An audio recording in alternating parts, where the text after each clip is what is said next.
happy Friday, and thanks for tuning in to RadioFreeRhinecliff.org and this show in particular. Correct me if I'm Norm. I'm your host, Norm, and I'm really so excited to be here with Mr. Mark Fuerst. Mark, welcome. Thanks for coming. So often nice to be with you. Well, good. We'll see how that goes for you, smarty pants. Okay. And holy crap, what a resume you have. You were kind enough to send me some of the highlights of your career. And it's just spectacular. Well, I only did that because I had listened to so many of your interviews, and I thought he goes deep in people's lives. So I wanted to make it easy for you. I appreciate that. It saved me a lot of research, and I'm not sure I would have found. I guess I might have found all that stuff, but I also went to LinkedIn, and all that stuff wasn't on there. Some was. So when you look back over your career, most of it in radio, and most of it in public radio, what are some of your proudest accomplishments? Well, my work life is divided by what I did in 1997. So before 1997, I started in radio in 1976 at a very small station in Madison, Wisconsin. It was so small and so How new small was it? that they couldn't fill all of the daytime hours when it first went on the air. And I was driving a school bus to pay my bills. And I was free during the middle of the day. So I got a shift at that station. I used to say, can you do two things? Can you move your hand like this to put the needle down on the record? Can you talk? You're the kind of person we're looking for. So I got into radio. I got a shift at the station. I later got into the business end of the station.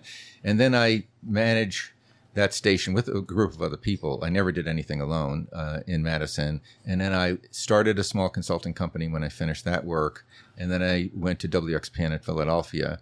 And that was my big station-based thing because WXPN was it had gotten in trouble with the FCC for obscenity. And that's fucking bullshit. Okay, so it got into trouble with FCC. And in the course of my interview with the people who were looking for a new manager, they gave me a hypothetical thing. I was, what would you do if this happened? And my answer was, I get rid of those people. And they were like, that's the guy we want. Don't look at me. You're looking at me when you say that. Wow.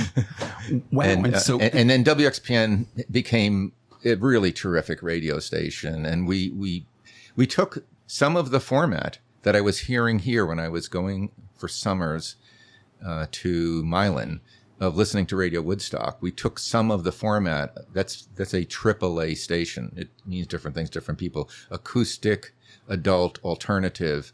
There's very few, maybe 25 or 30 stations in the country that are like Radio Woodstock, generally family owned, non-corporate. Right. And that movement of music we brought to public radio and turned it into the program called World Cafe.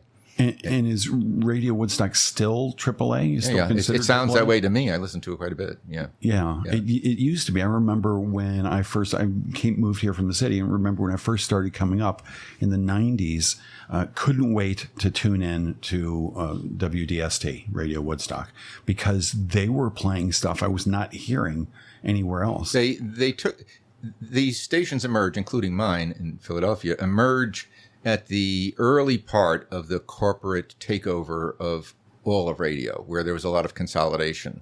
And so there was much more control over what stations played to maximize audience. And there were a lot of artists, musicians, who fell outside the playlists. Right. And stations like WDST and then WXPN made room for those musicians. And the people who liked that music were drawn to those stations. And I've said many times, public radio generally has done well if you program just below the level of commercial viability. That's like an optimal place to be, and that's what those stations were doing. Oh, that's so interesting. Mm-hmm. Yeah, I feel like DST now is just above commercial viability. They pay a lot more attention to that. Yeah, they do, and I mean, they're paying the bills, and somebody owns it, and so it seems like a very hard business. Yeah, it's a tough business, but I also give them a lot of credit. They do a wonderful job of projecting a sense of place. Yeah. Yes. I was listening to them this morning, joking around about that. They were doing their 4 plays as they go into the weekend, and they're constantly making reference to the musical side of Woodstock, even though the actual Woodstock concert wasn't in Woodstock. Right. But they live a lot on that And I think it means a good deal to the listeners. So many businesses over there are on that brand. Yeah. Their brand is It's just a very good stuck. station, in my opinion. I think it's well run and well programmed. Good. Oh, there you go. So my career goes, I go from Madison, Wisconsin. WRT was the name of the station there. What kind of music did you play there? I'm guessing it was stuff you It liked. was a more of eclectic station where we had some talk, some music. There were everything from classical music to folk music to rock, jazz, overnight shows that played, very out there music. More community stations sound like that. That was a community station. And then WXPN was aimed at taking a bigger spot in the radio audience dial for... I was very fortunate. The people who I worked for at the University of Pennsylvania, I can tell you, when I arrived, they wanted an NPR station. They imagined, it's the University of Pennsylvania, Ivy League school. We don't want it's junky stuff here. They were very generous in allowing us to move in this direction that nobody had explored before, of creating a new type of format for public radio. And now there's dozens of stations of public radio that have followed that mold. And their World Cafe is on like 400 stations around the country. And what exactly is World Cafe? It's a music program with interviews, features generally emerging artists, and a good deal of commentary about what the music is about. There's a 2-hour block that's aired every day that stations play, and then there's a weekend show that's just the interviews from World Cafe. Right. So that must have been an exciting time to be a part of that at that station in Philadelphia, creating this new format. It was hard. People like their stations. And so if you change a station, you face fierce resistance in the audience. I remember a friend of mine took over the public radio station it's FCR. It's Northampton, 5 College Radio. Okay. She took 1 hour of classical music off and just extended Morning Edition 1 hour. She got 1,000 letters. This is pre-email. 1,000 people wrote to say, what are you doing taking 1 hour of classical music off? People can be very, very determined. I don't want this to change. I like what's going on there. So we went through a lot of turmoil. Exciting, yes. Groundbreaking, definitely. Hard. Yeah, and what about news? What role did news have in this? We tried to find a way to move these things together, and eventually... I actually think this is one of my better decisions, which is a hard one. We decided not to do news and public affairs. Okay. Now that, again, is a blow to an Ivy League school. What are you doing? And I put this in a note to you.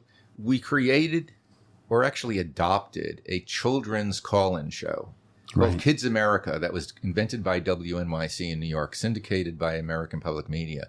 It flopped. It was shut down at the end of the year, and I called the host and I said, "You live in New York. Take the train here. We'll keep you on the air here in Philadelphia." That show won a Peabody Award several years later. It's still on the air.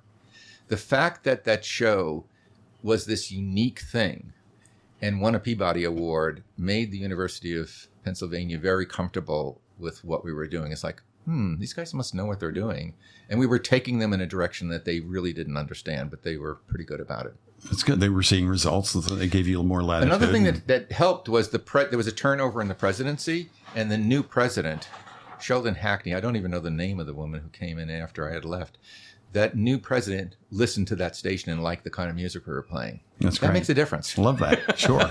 And what year did you leave? 1997. So 1997 becomes this big breaking point. Yeah. And I leave because it's hard to believe this now. In 1997, people were really unsure of what the internet would mean. It only emerges as a popular thing in 1994.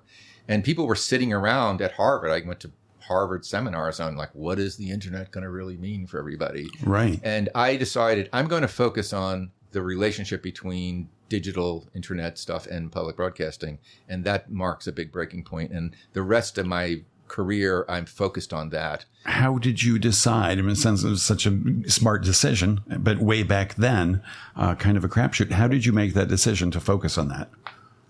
I was just talking with somebody today about this. I felt like one of the things that I was able to do was, I describe it as see around the corner. And I just did that. I think we're going there. So I said to my wife, "Is it okay with you?" "Yeah, it's okay." So I'm gonna start a consulting company that focuses on that, and fortunately, I was right and it worked. That's sweet, and I love the part where you talk it over with your partner. Like, hey, this is what I'm gonna do. What do you think? Yeah, I'm giving up my job and I'm going to start my own company. Was she working at the time also? Yes, she was a psychotherapist, and she was working in Wilmington, Delaware at the time. Which was kind of a drag because you have to go down 95 between Philadelphia and Wilmington. And you were in Philly. She was in Wilmington. Yeah, we lived just a few blocks from University of Penn. One of the great things we were talking about housing. I think a little while ago, weren't you? Or I was talking to somebody about housing. Yeah. The University of Pennsylvania was almost paying people to live in the neighborhood immediately around the University of Pennsylvania. So we lived just blocks from the campus because you could get a no down payment, low interest mortgage if you will buy a house around the University of Pennsylvania. So we were living there. But she had to drive miles and miles and miles to work every day. So how long a drive is that to Wilmington? 30 miles. So yeah, 30, 40 miles. Yeah, not too bad. Something, but not terrible. Mm-hmm. And so you started the consultancy, still living in Philadelphia. And eventually you found your way up here. We sat down one day, and the breaking point for that was DuPont changed the way it was.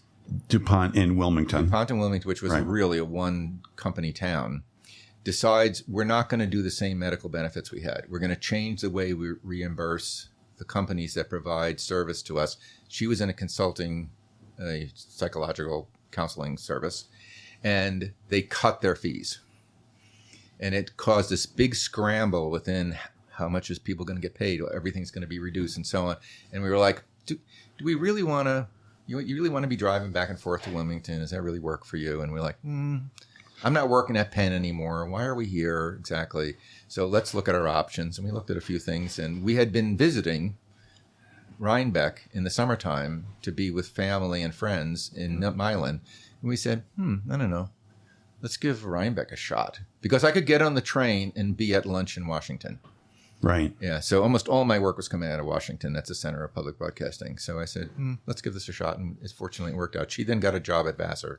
And so I had a consulting company, and she worked at Vassar. Sounds pretty ideal. And we were very fortunate. Is she still working at Vassar? No. Actually, she passed away last year. She worked there until the end of her life. I'm sorry to hear that. And what did she do there? She was in the counseling center. Yeah. Fabulous. And her name was? Lisa Redeker. Yeah. It's a little less wonderful. It's very stressful to be a counselor to college-age students. They are going through an immense thing. And in a place like Vassar, where many kids there are the top of their class, and then they go to a class where everybody in the class was the top of their class. Right. And their parents are paying enormous amounts of money. And if you're not doing well, so the stress levels are very high. People are going through all these kinds of sexual identity crises. So there's a lot of phone calls late at night with somebody's jumped out a window, somebody's gotten into some kind of problem. So the counseling is very rewarding on a certain level, but there is a tremendous amount of stress involved in it. Right. Interesting. I thought I might want to do that at some point in my life, be a psychologist. But I've heard it's gotten worse on campuses. I met with Lisa's colleagues just a month ago, and they told me that the level of stress on the campus has risen considerably. Wow. So that must be nice to keep in touch with her colleagues like that? Absolutely. Wonderful. She worked with a wonderful group of people. Vassar's a really good place to work. Yeah, really, it seems like it. And just, if you don't mind, don't feel free to say no to any questions. What do you do? That's pretty fresh that she passed away a year ago, and you guys spent all this life together. What things do you do to sort of remember her and honor her in your daily life? Again, we can stick to business. Well, I put on a lot of conference sessions. So we produced a big memorial service for her at Vassar. Vassar helped us. They just gave us this room. They gave us support. It was incredible. So I spent a lot of time. I went through hundreds and hundreds of photographs to try to put together. We put some videos together with images. I think a lot about her. I just sent a note to somebody just a couple of days ago. The things that were said about her after her passing gave me an even deeper appreciation for who she was. That sounds crazy if you're with somebody for 35 years. Not but all really. of a sudden, all these other people stepping up and saying these things about who this woman was to me Right. just made me feel even... I was very lucky to be around her all the time. Oh, yeah, that's delightful. Yeah, somebody asked me the other day, well, do you believe in heaven and hell and stuff? I'm like, well, not really. And they said, well, what about your soul? I said, well, I think the soul is sort of the things about you that live on in those who continue living. And there's I'm not going to get this right. There's a moment in Macbeth where he's despairing. There's a famous soliloquy about how life is strutting on a stage means nothing. Because he's destroyed his life by his ambition. Right. And I'm driving in the car and I'm listening to something. It might have been NPR, but somebody's talking about that. And I'm thinking, but that's not true about my wife. Her life meant something in the way in which I saw it reflected in all of these people around me. We had a beautiful, the night after she died, we had people come to our house and we had asked people, I went online, how do you write an obituary? Okay, so there was some good advice. One was ask for dates in events. And the second one is ask people for the words they would use. And we each took a single word. I made a list. And we each took a single word that was sent in. And it was this wonderful evening of people focusing on a single word about that people had given in about her. And it really made me, again, think, no, this whatever this woman did, it didn't end with her passing. It continued. Right. Oh, that's just great. Well, I'm just gonna break right here. As a tradition here in the to you brought in a cocktail for us to enjoy. Cocktail time? Okay. Well, I just thought maybe it'd be nice to have a toast to her memory. Okay. And you brought in. I see the recipe here. Right. An elderflower martini. Okay. Yeah. Let's see how well we do. Yeah. Do we need ice or glasses or anything? Oh, good. All right. Perfect. Thank you so much. And while you're getting the ingredients for that, I'm going to figure out We should have next question for next week or something like that, right? Yeah. Yeah. Well, we like to hear the glasses and everything. Yeah, promotions for next week. Well, next week is the first Friday here in Rhine Cliff. Is that correct? Yep. And who's doing the cooking? It will be me. Oh, you, Matt. I suspect you knew. And what are you cooking? It's going to be a surprise. No, actually, we're going to make poutine waffles. Poutine waffles. And homemade sausages. And homemade sausages. Yes. Wow, you nice. don't know that other part of my life. No, you're not a sausage maker too, are you? I used to have a charcuterie business. Where? In New York City while I was in college. Now all of a sudden I'm interviewing the general manager and creator, enough about charcuterie. the owner. We're going to make potato waffles with cheese curds and mushroom gravy so that the vegetarians can enjoy them. Oh, that's so nice. No, we do. I'm going to start with All right, Mark has brought out. Because I was rushing to get over here, I knocked the bottle of cucumber vodka over. So I had to put it into this. So. Cucumber vodka. So you don't infuse it yourself. It comes sort of cucumber flavored. I got my limits of what I'm willing to do. And there's a wonderful local place that does this. So, that makes cucumber vodka. Yeah, I'll take it. The potato place? No, I got them at the local liquor store in Rhinebeck, the one that's on Market Street. And now here comes some regular vodka. This is going to be good. I'm going to start slurring my words immediately. I can already tell. Wow. Okay. So 3 jiggers of... Close to 3.5, right? And now you're putting in some Saint Germain. And it's one of these. Okay. And what? And then some, not too much lemon juice. I want to taste the Saint Germain. Oh, that's yummy. It's really sweet. Okay, we'll see how it works, right? Some lemon juice. Okay. And then I'm going to put some ice in here and we'll get rolling. All right. So it's cucumber vodka, regular vodka, elderflower liqueur, Saint Germain, lemon juice, and a twist of lemon. And Mark's gone to his bag to get some ice. Thanks for coming so well prepared. That's really really nice. Ice is always a good thing to bring. What's that? It won't be Rhinebeck ice. That'll probably be better. It's not Rhinebeck. I think it is Rhinebeck ice. Well, I was trying to make it better. Okay, so all right, good. Oh, garnish. Yeah. Okay. This is a complicated cocktail. And does this have some special place in your life? I drink a lot of vodka. You do. Smart. I've been drinking vodka for a really long time.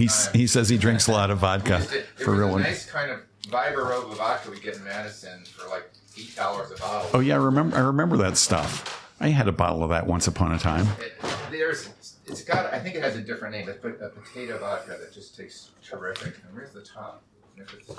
Top two. I think this one here. Right there between the martini.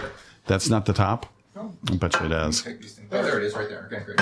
Or the top of the shaker. Mm-hmm. Okay, don't shake it too much, I think. Well, shake it over near the the microphone. Here we go. Okay. Don't shake it too much. Yeah.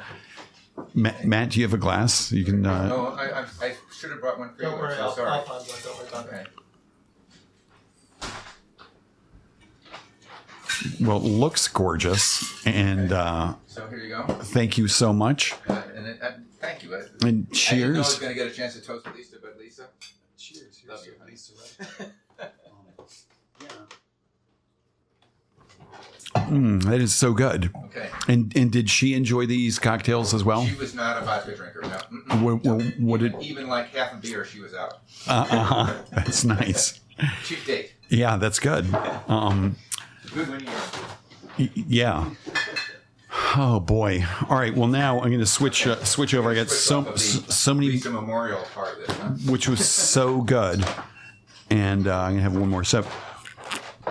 Thank you so much. We were talking before the show went live, and you said at one point, or I wrote down some of these notes, that you were a Marist brother for a year. I was not. I was training to be a Marist brother. I was a Marist brother in training. Yes. So how old were you? 16. 16. So, and you had finished high school? No, it was in my junior year in high school. There was a 3-step program here in the Hudson Valley. There was a juniorate, they called it, which was on 301 in Cold Spring. Then you went to the next level up was over in Esopus, and then you went to Marist College. The 3 stages of training go into that order. I was in the very early first one. That order, which was Marist order, Marist Brothers. Okay. And what did they do? What made them special or They were unique? training. I went to a Marist high school, Okay. Archbishop Malloy, and I was inspired by the brothers that I saw there. And it's a Catholic order, I'm guessing. Yeah, Catholic. Right. And so you went to their high school. It was a Catholic high school. Where was that? Queens. And Gardens. Is that where you're from?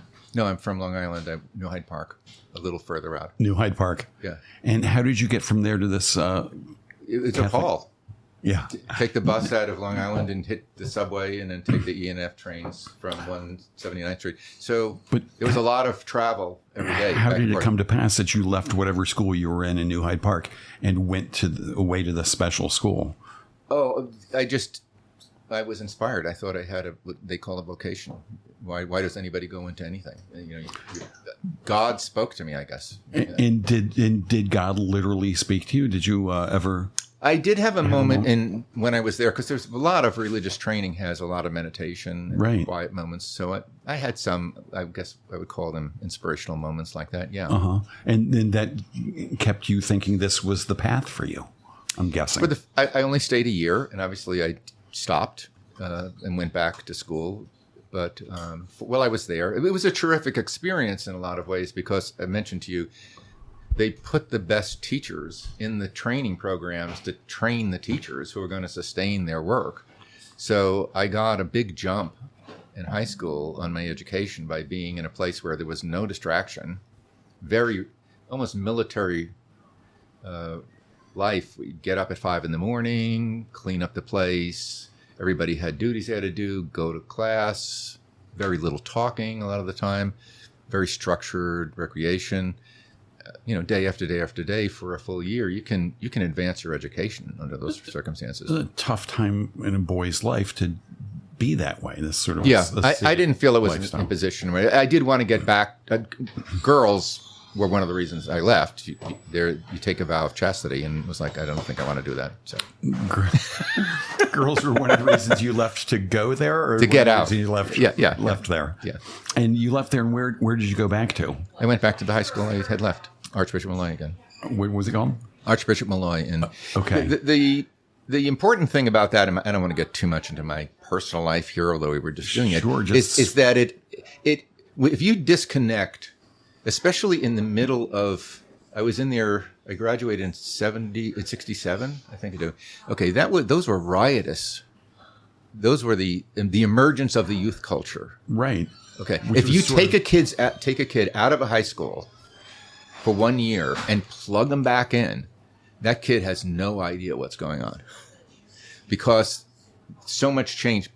People are smoking pot. They're drinking beer. They're way more sexually active. Right. The culture itself has been transformed by music and art and movies, and we did nothing but study. Right. So you left a slightly chaotic era and went to this place where you just studied. When I came back, I did not feel connected to it, and I think that distance was really important to me. In a sense, it was a feature that it stayed with me for a long time. I began to look at the things around me as though I wasn't always part of them. I could look at them, that's interesting, but I'm not part of that. So it was both good and bad. A little bit of remove that gave you sort of intellectual distance to process it, and some social distance. I didn't get along with everybody the same way. Oh, this guy's weird. He went to study. Why are we dealing with him? Yeah. Mm-hmm. Huh. Interesting. And how do you think that affected what came later? I mean, it was part of my personality. I felt I'm a bit of an introvert and a little bit separate. Sometimes I don't socialize all the time that much, but I think that you could draw a line back to that moment of rejoining society and finding it uncomfortable, and then finding a way to kind of sustain yourself without having to do that. Well, being on the outside of it, looking in. Mm-hmm. And were you creating anything at the time? Were you writing poetry, as lots of kids do? Or no. But then later on, here's what I was in track. I was a good athlete. I went to college on a track scholarship. That's nice. I was a very good athlete. Yeah. And so there's a good connection. Yeah. With and also, so if you're in New York and you're in at that time, track has become a somewhat smaller sport these days, but track was a very big thing at the high school level. So there were meets every single week. What was your event? I was the hurdles and high jump. Uh-huh. Yeah. So I was always practicing. I was always at meets. I had a very busy schedule, and then it propelled me into college, because I then had to do that in college too. Right. But again, it's a regimented thing. You're training all the time. Yeah. You're on a straight course, not deviating, and all this chaos of the late 60s is going on all around you. Yeah. When I got to college, I was in New York, in the Bronx. Manhattan College had moved to the Bronx. You can see it from the Deegan. If you look up, you can see the main building. The war was on. Manhattan College is a pretty conservative place. The only two people who are kind of famous that I ever ran into from Manhattan College. One was, I'm listening to the Commonwealth Club from California. It's a talk show. You've heard Which it is probably. Still on. Yeah, it's good. The guy who's the head of NASA is on, and they say, this guy graduated from Manhattan College. Oh, isn't that interesting? The other person is Rudy Giuliani. Oh, boy. Rudy Giuliani is a graduate of Manhattan College. So it's an engineering school. My father went there. My uncle went there. My brother went there. I went there. And but it was very conservative. And I ended up in a small group of people who were taking a more radical politics seriously. Mm-hmm. So I still remember we had a demonstration. There was the guy from the draft board who was going to come up. And I think there were three of us. That's all. Three people were going to have a demonstration. But one person was only against the war, but not against the draft. So we had to split up into two groups. Against the war, but not the draft. Yeah. So it's like that. It's so interesting, the kind of stuff that was happening. If you're in these little microscopic things, they can still split into different pieces. Did you have placards for this demonstration of three? We had our signs, complaining about the draft and the war. Right. And have you continued to be sort of a demonstrator, an activist, or? I go to every single demonstration that takes place at the light. Yeah. Run by that's something. Hudson Valley Strong. Yeah, I go there. It's nice. There was quite a few people showed up the day of the abortion the Roe v. Wade. decision. That was a big crowd for that site. I was there for like 15, 20 minutes. and it was because it was last week. Yeah. I went from here up to there for a little bit, and then I had to leave. But, I'm like, well, what are we protesting? It already happened. Yeah. I sort of went with this bad attitude, which is often the case. And I got there, and it was so nice just to be amongst people who felt the same way I did on this issue. It was really a lovely took the edge off camaraderie. the despair of that day. Yeah. But clearly, there's the path that the country's on right now is troubling, to say the least. Yeah.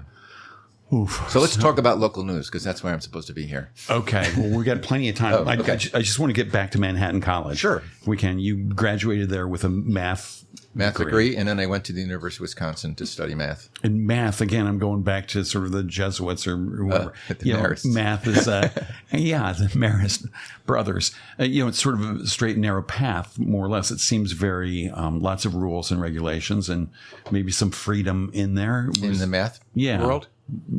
It was just what I was good at. Right. I was, and I liked it. We talked about this outside. We did. People who are good at math and enjoy it, it becomes. There's plenty of people who are in math clubs. You said you were in the math club, right? You were in the bowling team of the math club. I was. I learned a little bit about you. Full tilt nerd cred. But if you enjoy math, it's a fascinating subject to study. The further you go into it, it becomes so profoundly complicated. As you get further and further into it, so much to know. You went further. You got a master's in yes, mathematics. I did, and then Wisconsin. As I mentioned, the intersection of that part of my life and where I went came because the graduate assistants at the University of Wisconsin who taught, and I had a teaching assistantship that paid for my schooling, had a union, an actual American Federation of Teachers local, and I got involved in the strike. We had a strike among the teaching assistants, and I was the spokesperson for the union. So I got involved in media by talking about what were our aims and what we were trying to do and how was it working. And that leads me into the broadcasting thing. And how did that lead you into the broadcasting thing? I became really interested in it. How does this work? How can I manipulate this? How can I be part of this? And then when the job opens up, because I got onto the radio station, I was like, oh, great, now I'm inside of it. And were you allowed to sort of like share your political views on the radio station? Well, I was in a union, so I was talking about the union things. Okay. Great. Yeah, it wasn't much. And then I kept on the union part because I worked for the Milwaukee Teachers Union for a while. The Milwaukee Teachers Union? Yeah. And you were teaching after college? No, I would just work for the union. Okay. I did not teach. Gotcha. Yeah. All right. Well, local news, which is why you're here. What do you want to say about that? Well, we used to have a newspaper in Rhinebeck called the Gazette. Right. And there are, for like 100 years or something, right? Yeah. There are, if you look in the archives, and there is one of Dutchess County newspapers, there's a lot of newspapers that appear. But this one was around for quite a long time. It became part of a chain of newspapers that all closed because of the decline of newspapers. There's, in the literature that we're sort of handing around when we talk to people, 2,000 newspapers have closed in the United States in the last 10 years. Right. And I noticed there's a report just came out the other day. They're closing still at a rate of about 2 per week now. Yeah. So there's a lot of newspapers closing. And for reasons that I think everybody kind of understands, the advertising has moved in different directions. Newspapers really thrived on the fundamental advertising model that they had. But the other roles that newspapers played, which is you went there to buy a car, you went there to find an apartment, you went there sometimes to find a partner, in the classified ads. And those things have been ripped away and put into other things like Craigslist or Auto Trader, all these sorts of things. So people just cut the legs out from underneath the newspaper business, and it is a business. So what do you do to replace local news? This has been a really difficult build back, and I became interested in it because in the work I was doing, researching public broadcasting, initially all around digital, it moves more and more to what are the roles that public broadcasters can play in the future. The Public Broadcasting Act is created because television, the phrase was the vast wasteland. There was very little of real value on commercial television, during the Johnson administration when the public broadcasting system is set up. And public broadcasting is going to bring the arts. It's going to bring a much more intelligent, high-minded thing. And I think that was true. Obviously, if you ask me, if you look today what's on television, the variety and depth of things that are available is immense. Right. That has been solved. That problem has been solved. The problem that has not been solved is how do you tell people in Rhinebeck, and I'll use the very specific example that certainly caught my attention. In the last mayoral election in town, I couldn't find out who won. I looked everywhere. I'm pretty good at searching. I went to the Board of Elections. I went to all the news sites. Nobody had who won the mayor's election in Rhinebeck. And I'm thinking, this is at a pretty low level we got here. We got to fix this situation. Mm-hmm. So I was studying local news because of this opportunity for public media to fill part of the vacuum created by the loss of local newspapers. Right. And I began to say, how do I apply this to my local town and village? And I, for the last couple of years, it's been in my head. And I started in January to try to say, what can we do? Right. And you said the future was going to be more local and more digital. I said to the people, I work for a foundation in Philadelphia for the last 10 years, and they are great to me. And they asked me, what are you seeing in your research? And I said, well, I hate to say it's so simple, but the future is more digital and more local for public media. And they were like, oh, okay, so why don't you work on that? And I'm like, okay. So do you think Rhinebeck could ever sustain another print newspaper? Rhinebeck alone, probably not. My work now is on two levels. Right. So please, this is almost an advertisement, this part here. Good. I've talked to Matt about this.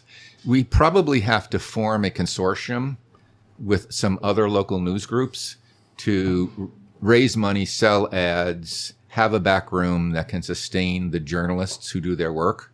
So if we could find the right level where we're serving, I don't know, a couple 100,000 people in the mid-Hudson Valley, then you could have hyper-local news for a bunch of towns where you have some reporters assigned to the towns. But when you're trying to do it for just a single town the size of 10,000 people, just do the math. Right. You just would have to have like everybody, and it's not going to happen, buying a newspaper or contributing or buying subscriptions to a digital news service. The numbers are just too small to sustain professional journalists. You can do it with something. There's one in Pelham, New York that deserves a lot of credit. Only high school students work on the Pelham, New York digital news site, and it's very good. But that's a rare thing. It's unusual. They have a great leader. They figured out how to do it in the high school. They got like 20 kids doing it. And it's very well managed. Well, that's a big part of the problem in terms of like NPR right now. The listenership's older and older and older. Yes. So having all these high school kids involved is a lovely thing because they're going to grow up and hopefully continue to be the audience. I'd like to talk more. I've been to Marist. I'm trying to connect with the journalism school at SUNY in New Paltz. What are the journalism schools doing? When I went to the math department in Wisconsin in 1971, they said to me, we want to be careful that we don't take too many students and we can't place them into jobs. And when I got out, I couldn't get a job. So They knew what they were talking about. Are journalism schools telling their kids that? I don't really know. I think most of the kids going into journalism school don't go into journalism. They go into marketing. You just said outside, you write copy for ads, right? Yeah. They learn how to write. They learn good media skills, and then they figure out who wants to buy them. And most of it's like advertisers. Right. Or something other than journalism. And here's another thing. I was working with a group of journalists. We're saying, what would it take to build back the loss of the last decade? We're just playing around. This is, talking. We're literally writing on the back of napkins in a restaurant. Okay, how many people were lost? And somebody knows that number because they're studying that. And I said, what was the salary level? Do you know what the national salary level for journalists in the United States was? Well, I'm going to hazard a guess and say $28,000. No, $48,000. Oh. So that's not a very good job. No. You can make $48,000 doing a lot of other stuff. Yeah. Yeah. So if you want to keep your family going, if you got a kid who wants to go to Vassar, you're probably not going to go into journalism unless you're going to work for the New York Times or the Washington Post or the Wall Street Journal or something like that. So all of these people were working in an industry that was not only declining, but was not paying very much to begin with.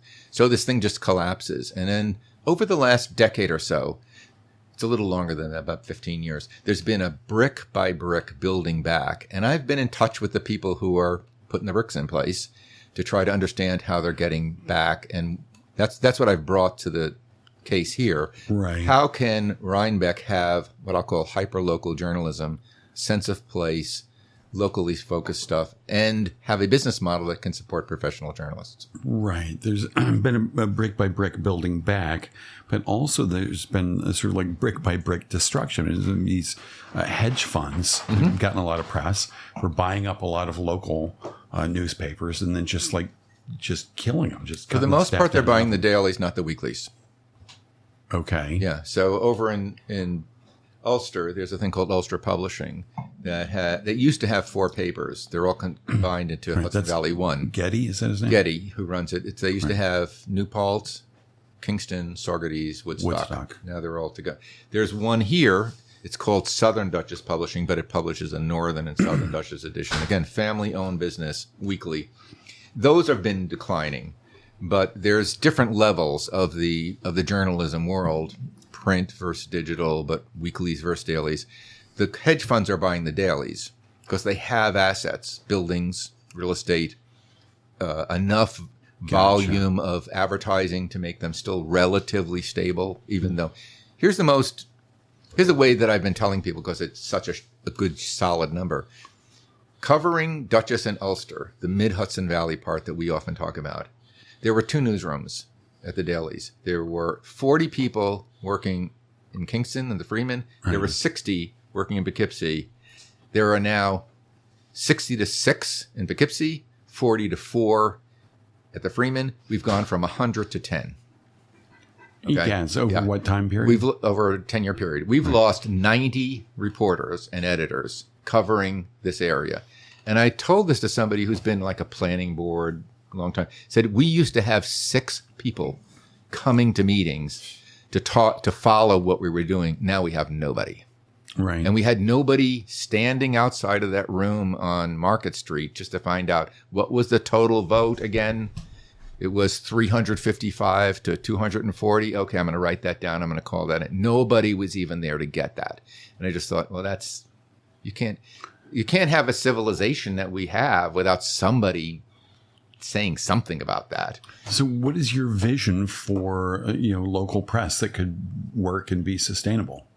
The really impressive people at a place called Montclair State University in New Jersey have T-shirts that say "Collaborate or Die." Yeah, and they run a national conference on collaborative journalism. I don't usually speak at conferences. What I do is I pick examples of things that I think are good, and I prepare them and I present them. I've presented at their conference. I know the people who are working there. I've talked to them about what we could do in the Hudson Valley. I know other people who are doing this work. And I think we need to find a way to bring Getty at Ulster and the people at Northern Southern Duchess and some of the other news. Let's get together. Let's figure out how we can share some content, how we can mobilize resources and community spirit in our favor, and let people know what we can do as a group. Whereas there's more sometimes that you can do as a group than you can do as individuals. And I actually think you guys are part of this because I've already talked to Matt about creating a podcast during the election season where we'd have some political scientists and political consultants come in and talk how the campaign's doing around here. Great. Yeah. Okay. Yeah. And again, you guys are now part of the ecosystem. That's what they call them. What are the regional news ecosystems that you can begin to fund? And I approached people here to say, can we set up a community journalism fund in which that money would be used to invest in the shared systems or the combined reporting capacity? Can you go to Report for America, which is kind of like a Peace Corps for journalists? Can we go to them and get a reporter and know we can match the salary? They pay half the salary with their money and you have to pay the other. Nobody can do that because they don't have the time because they're running around selling, they're running around reporting, they're running around printing. Scrambling just to make exactly. to keep it afloat. Yeah. Community Journalism Fund, there's this thing, the Local Journalism Sustainability Act. Does that help out? Well, it didn't get passed. It was part of the Build Back Better bill. But I was at a conference in San Diego in March where Maria Cantwell from Washington State was briefing this group of people I was with. Well, we took that part of the bill. We're going to try to get it through. It's not going to make all the difference. I think people are accepting that there are steps you can take that aren't the solution, but are part of the solution, and they'll try to take their minor victories. So that would be nice. Tax credits to both people who might be subscribers to news organizations and the news organizations themselves having some tax benefits for hiring reporters.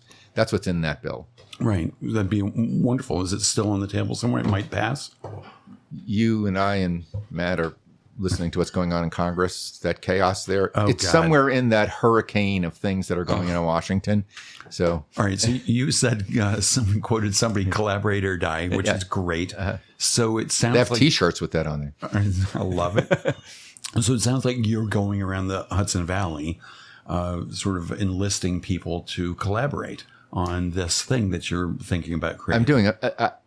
I'm saying this at the risk of looking like I failed or it didn't work, or I've actually approached people to say, can we put together a multi-party group to cover the election? I think people want to know a lot about the election. Nobody's got the staffing to do it. Can we share stories? Not money. Can we commission things that all the groups will carry? And we'll see how far we get. I've already got some commitments. I don't want to embarrass them by talking about it right now. But we're on the road to putting together, and your podcasting thing here would be part of that.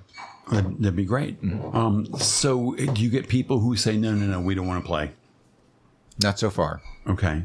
Because, I mean, there's tons of local news around here, even if it's like, 4 journalists. More than people realize. Yes. Yeah, I looked online. There's Hudson Valley 1, Mid-Hudson News, Hudson Valley Post, News 12 Hudson Valley Local News, Hudson Valley 360, Times Hudson Valley River homepage. And then, the newspapers have their thing, and then like Chronogram, and then the radios all have a website with news. Yes. Everybody's selling news. Yes.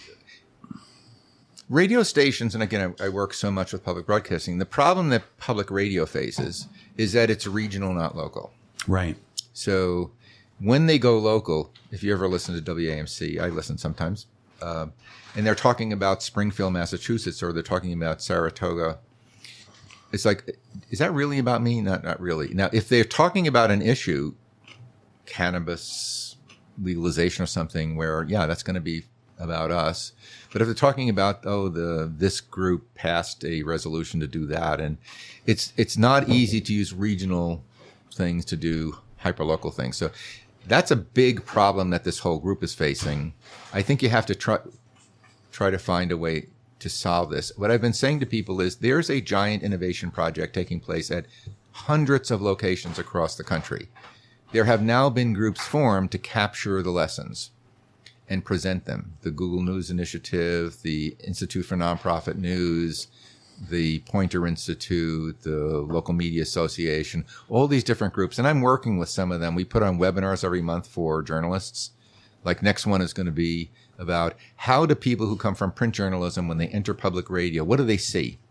How does it look to them coming from a big newspaper? The Colorado newspaper, the Post, I think it is, comes into Colorado Public Radio. What does he see when he arrives there that has to change to make Colorado Public Radio able to fill some of the vacuum created by the decline of the local newspaper? Same thing, Los Angeles. One of the editors of the Los Angeles Times goes to KPCC, one of the public radio stations in Los Angeles. What does it look like? And then we'll have 200 or so editors and journalists listening to that conversation thinking, what does that mean to me in Lincoln, Nebraska? What does that mean to me in Chicago? The Chicago Public Radio Station has purchased the Chicago Sun-Times. Oh. Yeah.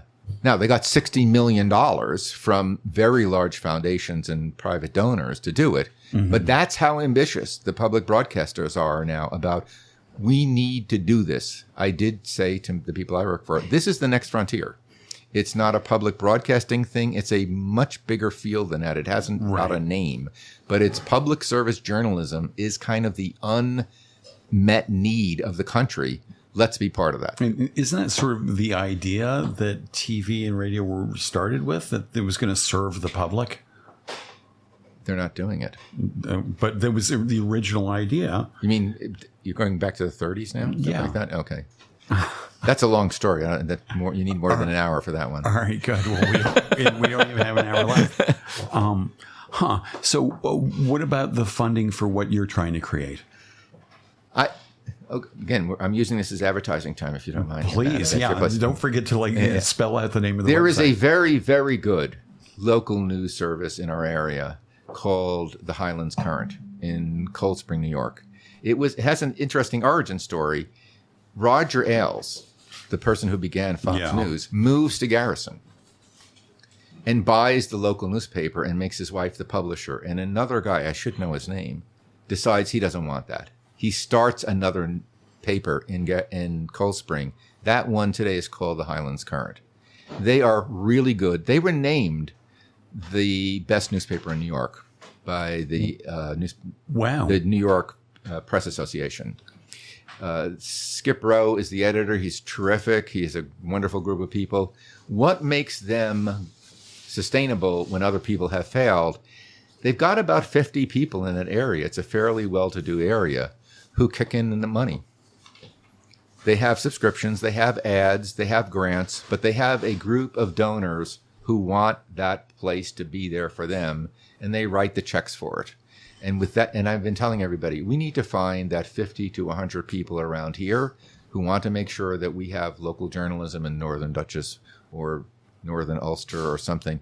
The number gets larger as the area gets larger, but people of some means have to step up and say, I think it really is important to know who was elected mayor. I think it's really important to know, how is our school board really functioning? What is their budget? What is this money going for? Or other things about, are we taking the steps as a society here to help to make climate change less onerous?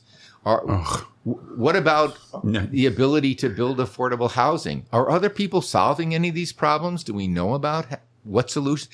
All the things that you probably talk over dinner, that I do anyway. I don't think my friends are unique. They're saying, are we just becoming a giant gentrified area? Or what are we trying to make out of the community around us? What do we need to know so we can make decisions about our shared investments that are paid for with our taxes, whether they go to Washington or whether they go to New York or whether they go to Rhinebeck or Dutchess? We don't have that system in place right now. We need to build that back. And at least what I've been able to learn so far is if you can find a group of people who are willing to pitch in at their level of means, you can do it. You can get back there. Just supposing any of them are listening. Yeah. How could they get in touch with you to help this process?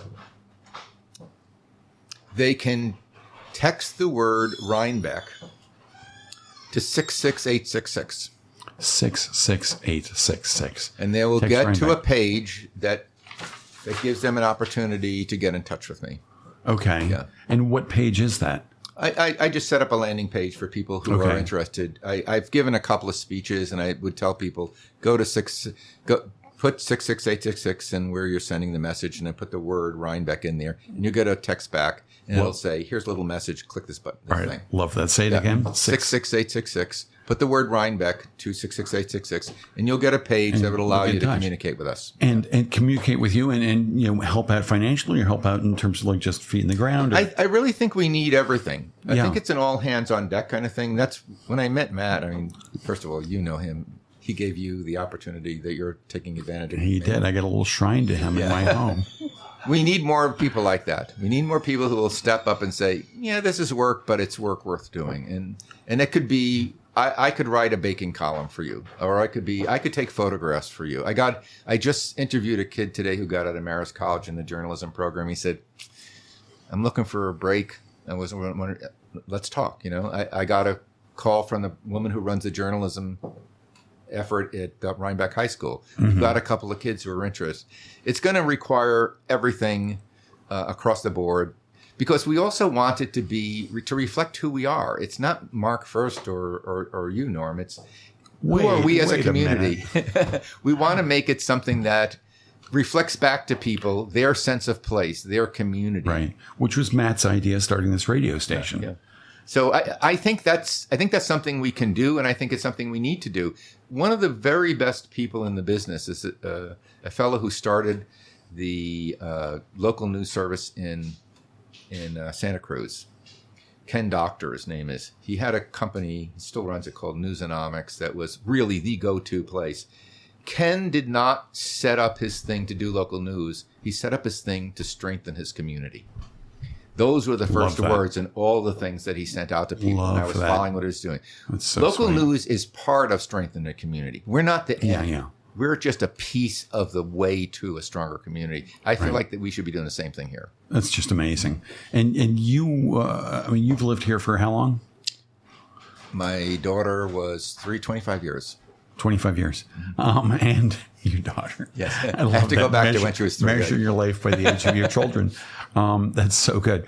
And you just recently received an honorable mention or something, a citation of merit at the Good Egg Award. That was really nice. Which is which is amazing. So the Rhinebeck Chamber of Commerce, I think. Not for this local news stuff, it was for Rhinebeck Response. It was for all of the things that you've done, including getting the spearheading or being a part of the major part of the effort to get the picnic tables out there. Yes, I did, and I'll take a little bit of credit for that one. Yeah, that was so beautiful. That was just and still the beautification that happened there is still there, even though the tables aren't. It's slightly better. I'm not too happy with that. It's tons better. Why are we allowing that situation? Yeah, if we ever had a real... Okay, let me also say, we're going to try to start on September 1st. This is not some idea that I'm just working on. We are working towards a September 1st launch. Okay. And that's one of the reasons that I'm talking with you. Sometime in early September, we'll begin the podcast on how's this election thing really going? Can we get a deeper insight into what's going on? How are these campaigns running? How are these candidates running? You know what would be really good? I don't know if we can do this. Is to turn it around.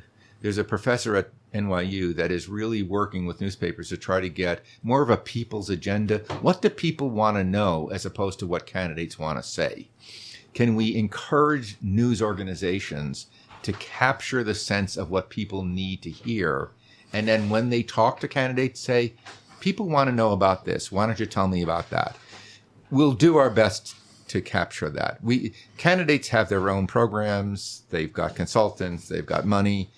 But are they talking to the things that mean something? I mean, I'll just use one example because it comes up so much. What is our plan to provide affordable housing to all the people who make our lives work?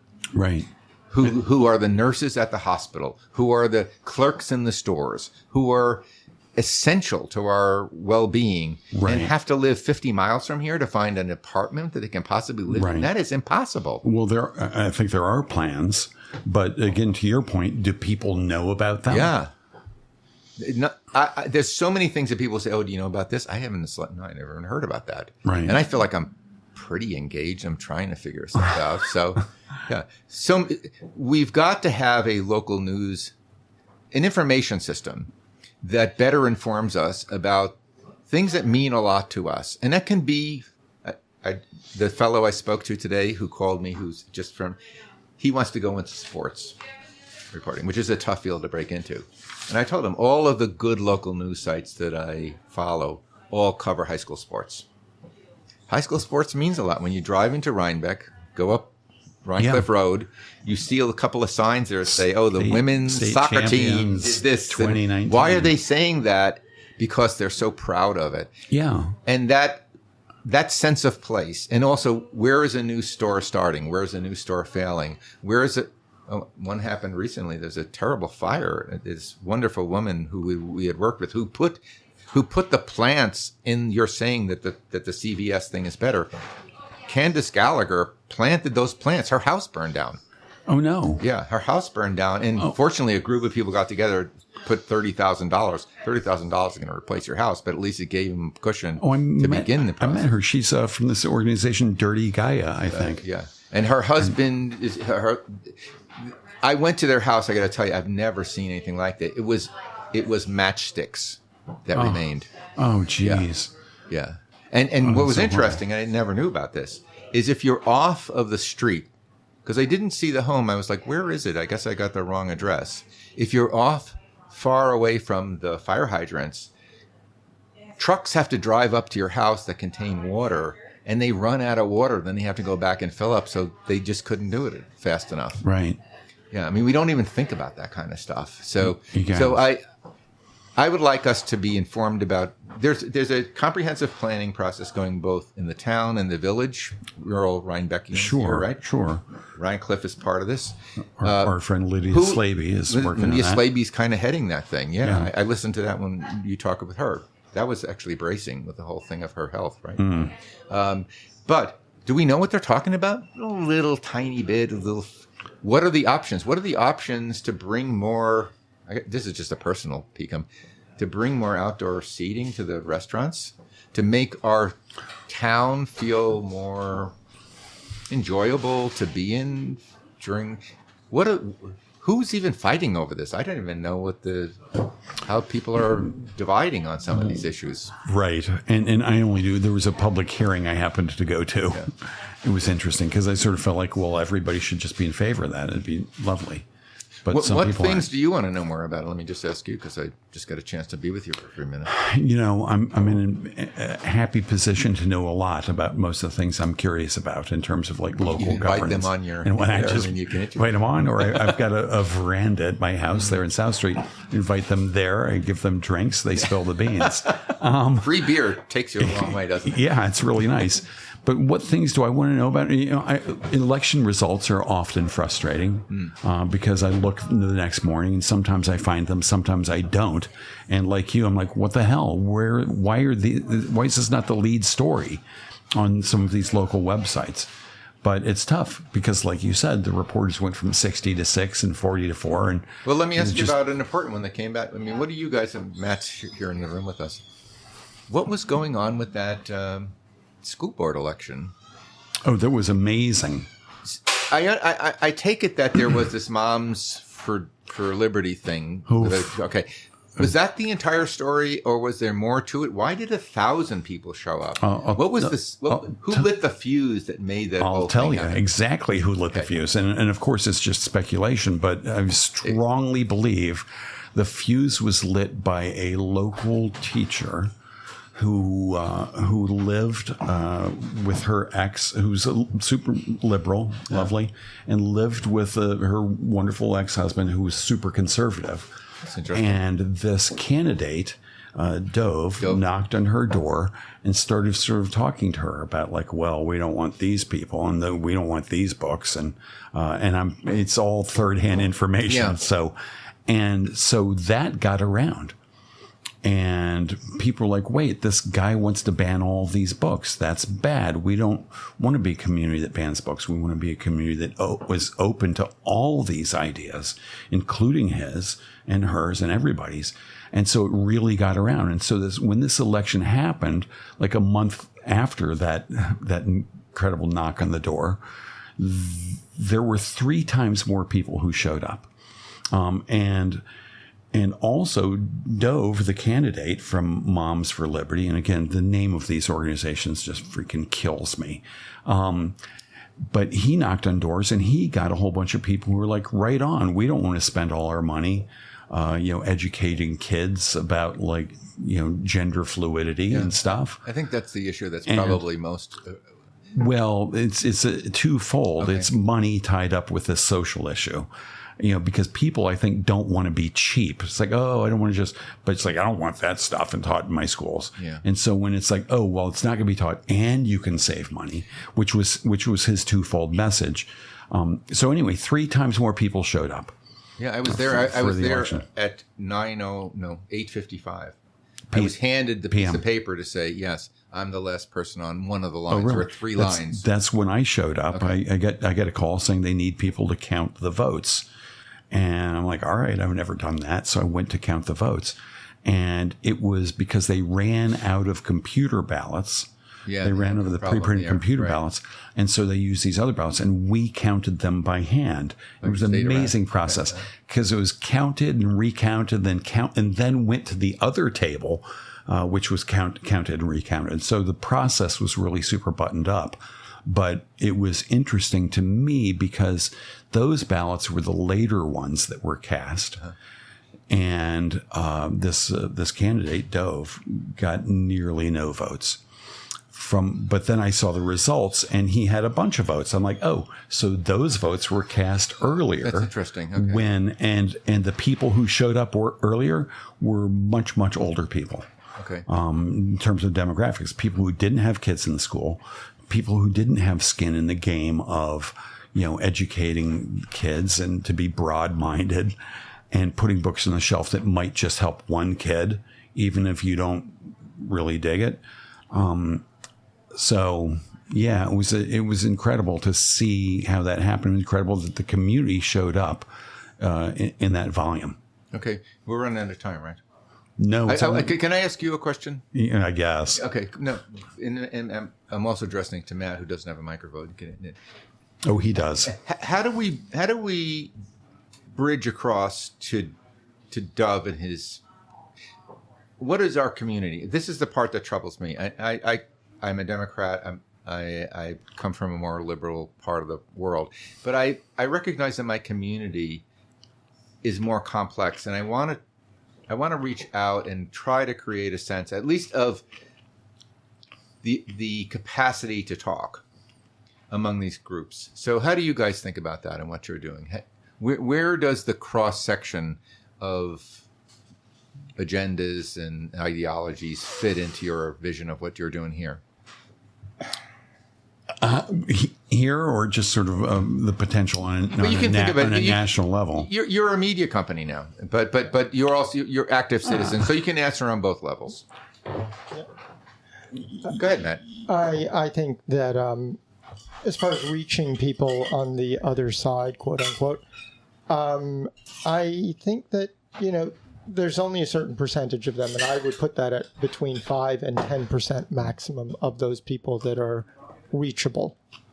And probably Dove, and that would be reachable. I think it's Dove. Dove.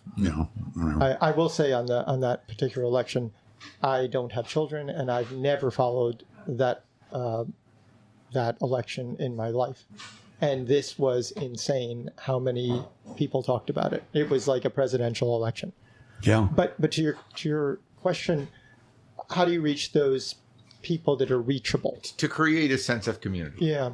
Well, all you can do is be real and share your values with them and your facts. And if they're willing to accept facts that are objective, then if I said there's a percentage, big F, yeah, I understand. That's why I'm putting it at 5 to 10%. Okay. Unless you have agreed upon facts and truths, whatever you want to call them, you can't reach them.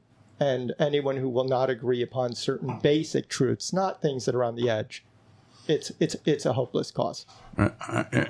Sadly, I agree. The argument, like, if you don't want an abortion, don't have one, just falls on deaf ears for a whole lot of people who are like, well, no, I'm not going to have one, but nobody else should either. And they don't buy into despite sort of like waving the flag of liberty and personal freedoms, they're like, well, no, except for this and that and the other thing.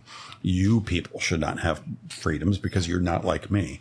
And you should not have freedoms because I bought this thing that a woman's right to bodily self-determination is wrong. And so it's tough. I think there are a lot of people who just will never buy into that stuff. Here's where I've run into it. People have said to me, okay, Mark, great that you're working on this. We'd like to have something that's right back focused. I want it to be a platform of public discussion. So I go to a conference out in San Diego, and what I hear is some guy from MIT stands up and says, this has turned out to be horribly difficult. Yeah, like even commenting. There were some of the top people in the country in this room with me, and I was really lucky to be in there. Okay, the Texas Tribune, ProPublica, the Seattle Times, the Washington Times, the Los Angeles Times are talking about what they're doing, and you know what they're all saying? We're shutting our commenting down. Yeah, because it's so chaotic and so bitter. We just don't want to deal with it anymore. Yeah, and the guy from MIT is saying we're looking at platforms that can possibly provide some kind of community communication. I'm idealistic enough to think, I think I'd like to try to do that here if we can possibly do it. Great. But I'm worried that it won't happen. Well, but I want to do that. It's great. And it's a super, super noble goal, and really an essential goal, I think, for like finding common ground is respectful dialogue. Yeah. But look on Facebook at Rhinebeck Moms and Dads, for example. Respectful. Yeah. Yeah. Hard to do, huh? Yeah. It's hard to do. They don't have any of these. And they have moderators. Martinis. They don't have martinis, which are super good. And I think that's where I'm going to clink glasses with you. Thank you so much for coming. And tell everybody have a happy Friday. And thanks for tuning in to Correct Me If I'm Wrong on RadioFreeRhinecliff.org. Special thanks to Matt Rosenberg, Patricia Wynn, and Chris Smith Hedges for helping make all this possible. Everybody have a great Independence Day weekend. Thank you. Good night. Talk with you. So good.